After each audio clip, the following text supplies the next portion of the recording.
we are talking to Eduardo Vega. Eduardo is a language expert. He runs a language instruction company. You're going to hear more about it. He takes his show on the road, so we're going to be very interested in hearing what he's doing in now the sort of COVID virtual environment. Eduardo has been using PocketSuite since 2016, late 2016. So also excited to hear about his experience. Eduardo, I'm Chinwe. I'm one of the co-founders of PocketSuite. So good to meet you. Likewise, Chinwe. Thanks for having me. Hey, Eduardo, I'm Sean. I'm the community manager. Thank you for taking the time to meet with us today. We really appreciate it. Of course. Thank you, Sean. It was nice meeting you as well. Eduardo, I love that there's a map right behind you. That's so apropos. I'm obsessed with maps. I really like maps.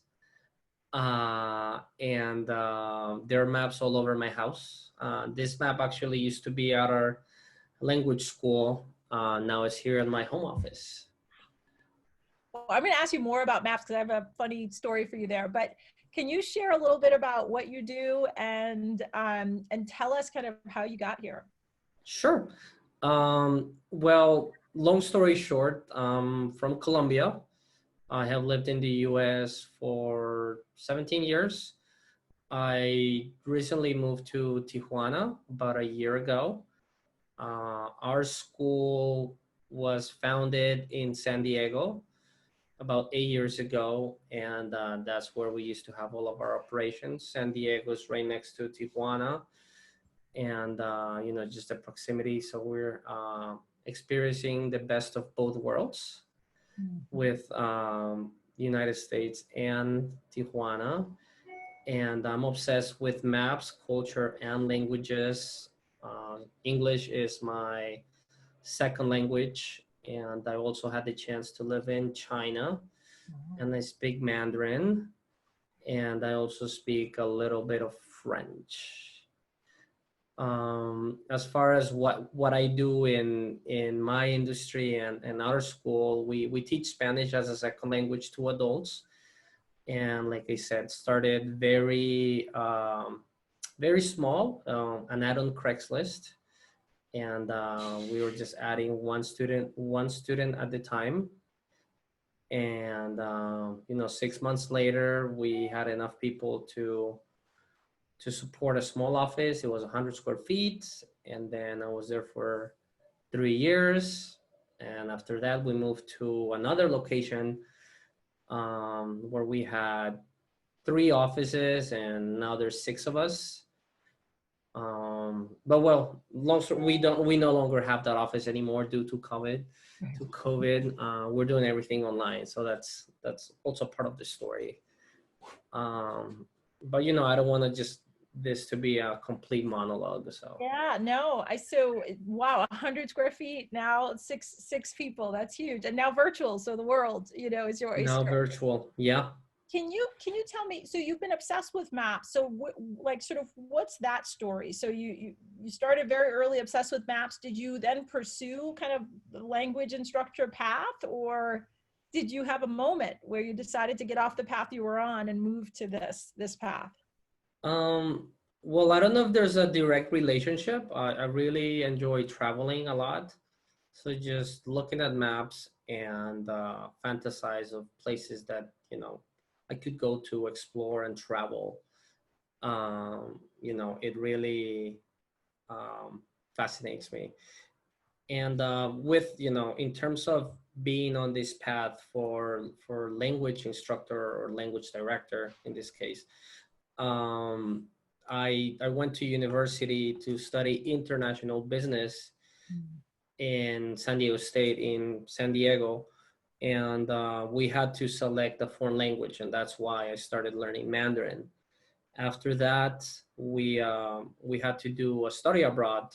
That's why I went to China, and I had the opportunity to teach English as a second language to children, and I just fell in love with the experience. I was one shy of a semester graduating. So when I finished my experience in China, came back to the US, finished my degree, and I no longer pursued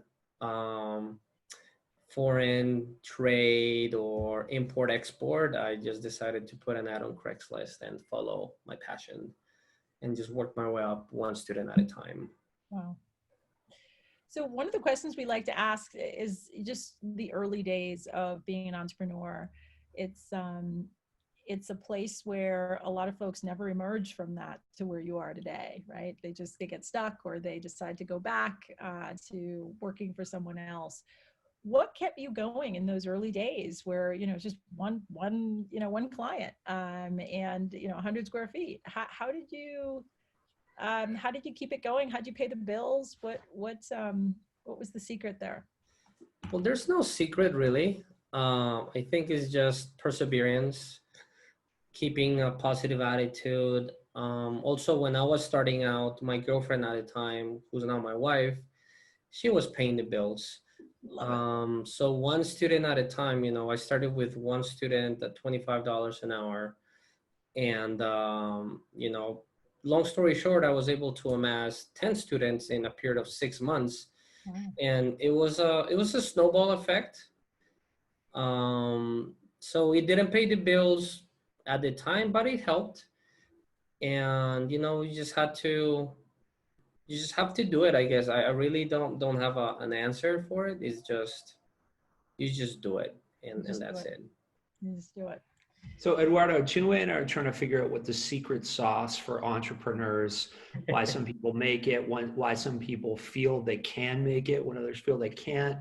And something we're just starting to unpack is there's a lot of people that make reference to their girlfriend who is now their wife.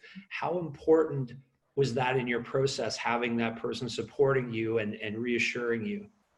Well, 100%. I wouldn't be having this conversation with you guys today if it wasn't for her. She was not only financial support, but mental support, emotional support. We now have been married for 6 years. We've been together 10 years. We have 2 children. It really, not to worry about that part emotionally really helps to focus on the other stuff. And as you think about what's changed for your business during COVID, what would you say are the best things that have happened to the business in the COVID era?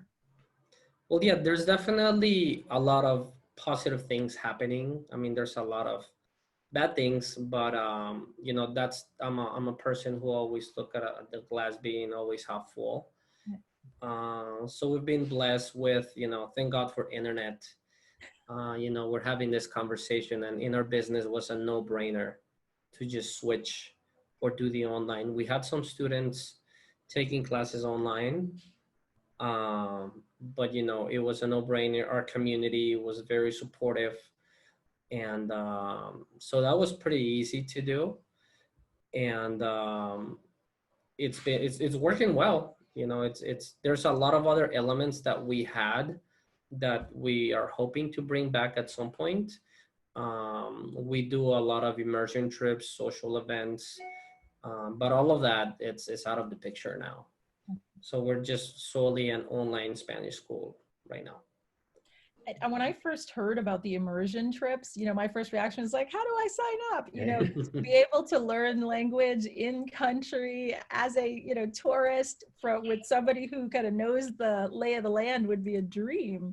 How did that sort of come about, and what did it do for your business to offer that, to have that sort of differentiator? Sure. Well, when majority of the people, so there's a common denominator for people, at least in our school or anybody who learns a foreign language, is they are interested in the culture. They want to visit the place. They're open-minded. So if you see, our pictures from our trips, you see people from all across the spectrum, baby boomers, African American. You see diversity. You see people from Asia. You see people from everywhere. And it works. It's just because the core value of that group or the belief system is They love the culture. They want to travel. There's a common denominator. So there's no judgment because of your background or your skin color or anything. It's just we all share this and we're all on this together. I happen to love traveling. And, we started small with a 1-day trip south of the border. We're lucky enough that south of San Diego is Tijuana. And we did a 1-day trip and it worked. Then a couple months later, I did a 3-day trip. And groups are small, 10 people max.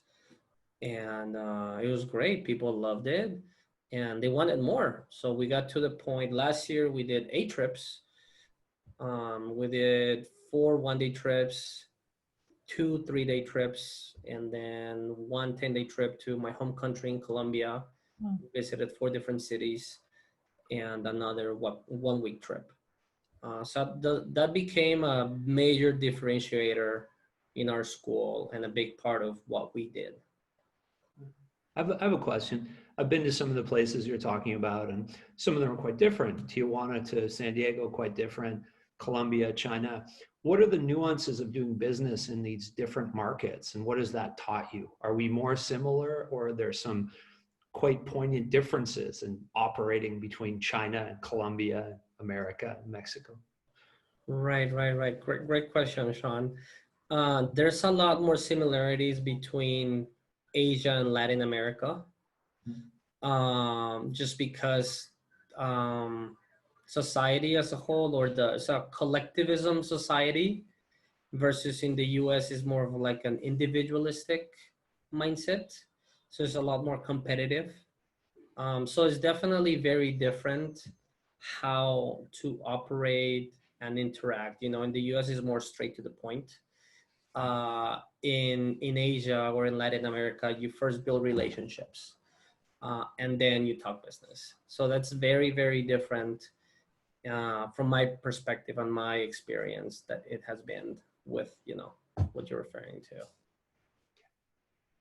So I mentioned that I was going to ask you a question about the maps and your love for maps. So somewhere along the way, I don't know if it was like the show West Wing or something, but I heard that the traditional maps that we see are not drawn to scale, that the Southern Hemisphere continents are dramatically downsized relative to Northern Hemisphere, and that this was like a decision that was made as to doing that, so that continents like Africa and South America are actually much bigger relative to some of the Northern Hemisphere continents, but it's not shown that way. Have you encountered this information, and how has that impacted just how you talk about and teach these cultures? Right. Well, as a matter of fact, if you see a map from Asia, so on the left it would be Asia, and on the right it'll be America. No way. So they're the opposite. Yeah. So each map in every part of the world has a different version of the world. With them, but of course, this is the Western one. I mean, this is a map from IKEA, and it's not to scale. But majority of the maps that we're used to see are not the same maps that you see on the other side of the world. So I mean, there is truth to what you're saying. Yeah, that was like disturbing. I was like, really? This is the map I've always seen. So as you look kind of up and out at the horizon, what do you see? That's a very general question. What do you mean, Chinwe, in terms of as you think about your business and where you want it to go, and as you think about just kind of the nature of the work that you do, where you're helping expose people to new cultures and helping to kind of give them essentially a portal into another world. What's your aspiration? So education wise, at least in my line of business, that it's languages or teaching Spanish as a second language. There's been a shift. Of course, online, it has been a long way coming, but now everything is conducted online. So definitely we see a lot more of that happening on our end. And in our school particularly, because of recent events, we had to fast forward some of the projects that we had down on our pipeline. So we wanted to start creating a lot more materials, a podcast, a YouTube channel. Well, now I'm not using the time to go research and put trips together. Now I'm using that time for a podcast. So we started a podcast, and we just recently started a YouTube channel, and it's been a very steep learning curve. But what else? I mean, like I said a few minutes ago, you just have to do it, and you just have to figure it out as you go. And we're getting better. And actually, my wife, she's the co-host of the podcast and the YouTube channel. Nice. So we're looking at this new horizon, just because trips aren't happening and other things aren't happening. So you just have to think on your feet and just do it. Yeah. So I was really curious. You have two kids. I have two kids. They're toddlers, so they're very small. And you used to do a lot of traveling. So how did that work? Just that we have a lot of folks who are solopreneurs, but also working parents trying Yeah. to make it all work and fit in. How did you guys make it all work for the kids? Well, it's tough. That was the toughest part of it. Was a lot of fun, for me. I'm not gonna lie, I had a blast, but it was hard. Especially, I have a 4.5-year-old and a 2.5-year-old, Yeah. and so we're pretty busy. Yes. When my youngest was born, my wife, stayed home. She became a stay-at-home mom. So that really helped with logistics Yeah. only. But it came down to a point that I had to go.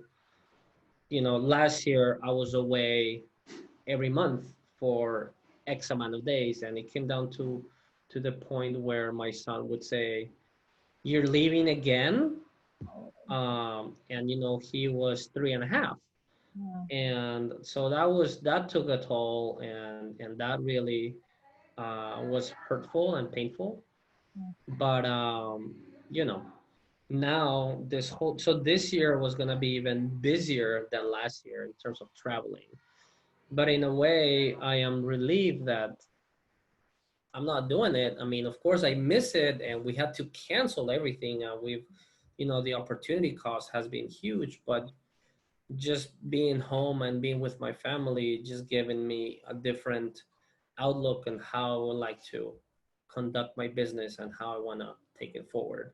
Yeah. Trips are coming back, but probably not as intense as they did before. Okay. There's two things I'm wondering about. So I've lived in Spanish-speaking countries, and I've worked and worked in English-speaking countries as well. And the irony about that is those are two such powerful cultures and languages. If you speak Spanish, you don't really need to learn English because you have an entire culture, music, film, everything is available in Spanish. There's so many people in the world who speak Spanish. And the same is for English. So I guess what's the onus there to, shift and learn another language? Same thing with the Chinese. I mean, there's so much Chinese culture available. I get it. If you're from Sweden and you speak Swedish, well, of course, it's very limiting. Speak Norwegian, it's very limiting. So these two powerful cultures. And yeah, I guess the question is, when I lived in Spain, people didn't speak English because they didn't have to. So Right. why would you tell those people, well, you should learn how to speak English, or vice versa? Personal growth and self-development, curiosity for the world, a window to a different culture. Mhm. It's just a matter of, I mean, I'm not saying that what the way or the way they think or they are behaving, or if they don't want, if they have this mindset that why would I want to do this if there's enough on my end. Culture wise, the way I see it is there's a lot more. I mean, it's another door, it's another window, it's curiosity. It just broadens up your mind in so many different ways. that it gives you perspective. It creates tolerance. It creates compassion. It makes you a more connected individual. It just makes you a more well-rounded human being in the sense of how you interact and respect and see the world. Right. Because To it's take that one step. perspectives. I'm sorry, So, Sean? to take that one step further, do you think in the voice when in your head, is it in English or in Spanish? And if it is in English or if it is in Spanish, how does it change? How do the words sort of help lead your thought patterns? Because linguistics is very interesting. There are emphasis on certain words, and certain words, you know, set sort of the stage. So when you're thinking, are you thinking in English or are you thinking in Spanish? Right now I'm thinking in English because we're having a conversation in English. Of So course. to your point, it gets to, so it depends. I think I know where the question is. The Yeah. question is going. Sometimes it depends on what you're seeing, how you react. Sometimes I just react in Mandarin. You know, it's just because of my experiences or whatever I'm seeing or I'm hearing. It triggers something special when I was learning that language. So it's just a matter of, I don't know, it's just automatic. It's, you can't control it. It's how your brain reacts to, but that only happens when you know enough of a language. You know, if you know a few phrases here and there, you're not gonna start thinking and reacting and behaving and associating those few words with that language and culture. You know, you really have had to put in the time Right. to really start reacting that way. But it will change your behavior at some point to Of react and course, act. yeah, yeah, Yeah. yeah, It's yeah, interesting yeah. study. It changes the way, and you just become like a chameleon in a way. You just kind of like change into and adapt into different personalities and different scenarios. Right. You become more flexible. Hmm. My Colombian friends are very passionate, very warm people. That is a very, yeah, that's a very distinct trait from someone from Colombia. Yeah. So Eduardo, I have just kind of a question that covers kind of both spectrum or a spectrum. So Mm-hmm. on the one hand, I'm originally from Nigeria. I speak Igbo. I'm teaching my kids Igbo. Oh, wonderful. When I went online to try to find an Igbo teacher, you can imagine it was pretty difficult. Of course. So I actually had to go, and reach out to folks in Abuja in Nigeria and find her a teacher, and they do FaceTime each week. Mm-hmm. And it's tremendously difficult to time zone scheduling, payments, everything is really difficult. So a question around, but there's a lot of like excitement and value to having someone on the continent who, and in the Of country, course. who's like sharing, and showing them like, the mango and what it looks like in Nigeria and all of that. Have you ever thought about, sort of instructors in country that would, now that you're online, that would be teaching and training folks here and anywhere that you're getting clients as an opportunity? Yeah, yeah. We actually we just hired our first instructor from Colombia. So we have a teacher from Colombia in our team, and she is wonderful. She's incredible. They came highly recommended from a student, and so yeah, I mean, that's definitely something that we were considering, to bring more people on board from Spanish speaking countries, just because it's now we are not only marketing to the United States, we're marketing to the world. Awesome. And it's just we want to have diversity also, with accents, teachers, and different experiences. Awesome. So here's the other side of the spectrum. More and more I hear people talking about, Duolingo and Babbel and all of these kind of language instruction, kind of self-serve instructional tools and apps. And Rosetta Stone has been out there forever. What's your perspective about the role that these apps play in someone's language acquisition and development, and you know, kind of, and what the future looks like for those kinds of tools? All those tools that you're referring to are great.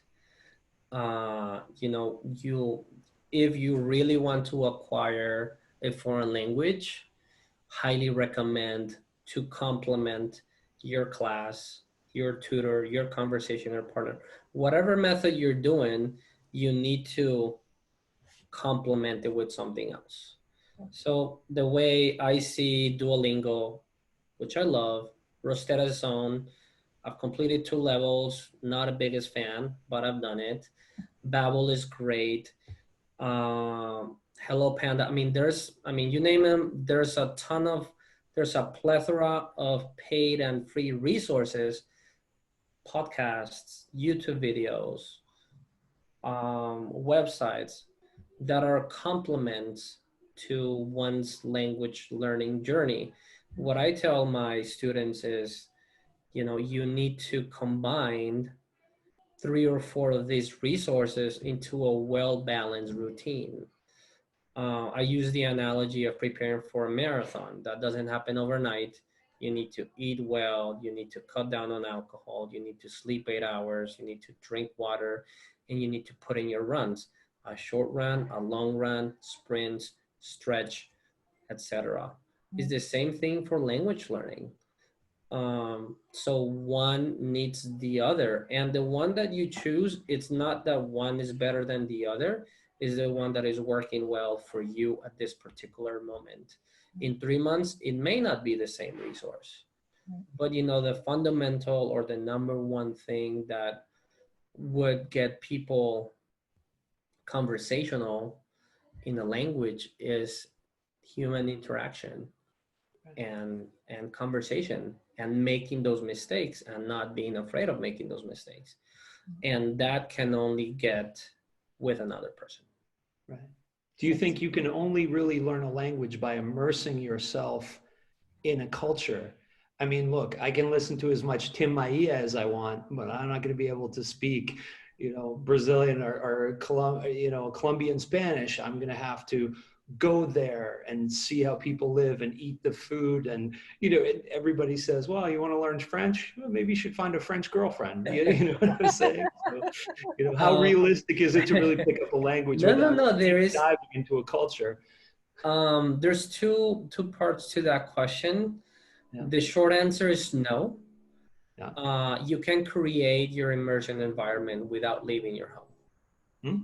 There is, like, I mean, we just talked about it. There's a plethora of resources. You could have your class online. You could meet someone locally who speaks the language. You can, you know, do your Duolingo, do the Babbel, find a Mexican restaurant or a French restaurant. Odds are someone who works there speaks the language. And you just have to actively look for opportunities. Seize the moment. You have to take accountability for your own learning, and you have to be active and proactive. Now, the other side to that answer is the quickest way, you know. Now, however, you may go to a foreign country and then surround yourself by expats, and then you'll be speaking English the whole time, and then so you're just wasting your time. So I've met students who have never left the US, who are not from Hispanic descent, who are fluent in Spanish. Right. And as parents, you want to introduce it to your children as early as possible, right? Other languages? Yeah, we speak 3 languages at home. Yes, sir. Yeah. Yeah, then they pick it up quickly. Very quickly. Yeah. It's automatic. So can you share a little bit about your experience with PocketSuite and for folks who are just starting out and thinking about how they might benefit? Yeah, definitely.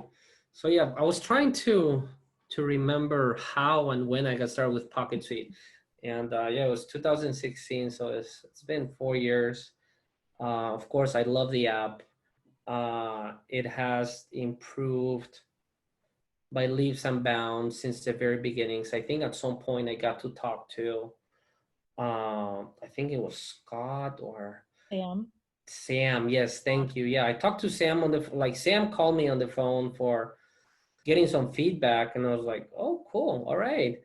Uh, and then, so I really like the portability, the ease of use. The customer service is great, and then I think I feel that I've contributed to some of the improvements. At the early stages, I was very active, just asking for things or suggesting things, and then I would get a reply, yeah, we'll put that on the ticket, or good idea. So I kind of feel part of what the app is today, or what you guys have built, which Absolutely. is great. And I really like this new the community that you guys are trying to build. I think it's a very valuable tool to connect all the pros and sharing all these stories. So I have nothing but good things to say about you guys. Oh, thank So you. thank you. One final question is, any advice for people who are just getting started? They love language, they love travel like you, and they're just they're looking to create something similar, a language instruction business. They want to be they want to open up windows to the world and other countries for people. What advice would you give them as they're just starting out? Just do it. Just do it. Don't think about it. I mean, I love Nike not just because of their amazing sport clothing and cool logo, Yeah. but it's this slogan, Yeah. their motto. When you think too much, you don't do things. You just have to go for it. Yeah. And it doesn't have to be perfect to get started. Yeah. That's awesome. Yeah. Where can people find you? People who want to get a piece of your online instruction and want to learn more, where do they find you? Where do they find the podcast? Yeah, thank you, Chinwe. So for the podcast, is Platicando. It's on YouTube, the channel, or we have an Instagram account for our school, Cultural Language Center, our website, culturallanguagecenter.com, podcast, Instagram, Platicando Media. And yeah, I mean, so those are some of the places that can people find us online and try to learn some Spanish with us. I have one more question. Sure. How successful do you think PocketSuite would be in the Spanish-speaking world and in some of these countries you've mentioned? Do you think the platform would work in Mexico and in Colombia and Yeah. No, I think I think that it's the way I see PocketSuite is like a mini jam-packed CRM. Mhm. That it will come in very handy. It's something that I'm not thinking. I mean, you threw me off with that question, but I think it could do very well.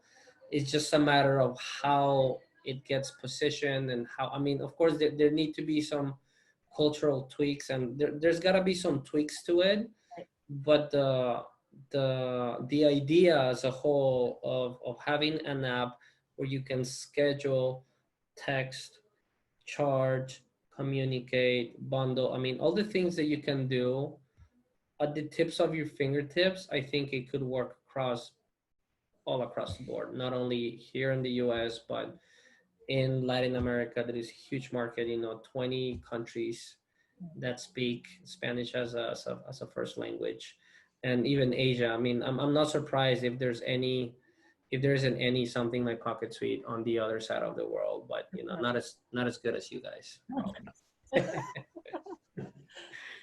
Awesome. Eduardo, thank you so much. It's been a pleasure. We're going to promote you on social, on our website, across the board. Thank so you. very excited about spreading your story, and excited that you're able to be homebound with the kids. I feel the same way. I've been grounded. I was on likewise automobiles. So, and I'm going to send you a little story about Nike and where that Just Do It campaign came from. It's going to blow your mind. Oh, so wonderful. Yeah, the goddess of victory. Yes, thank you very much.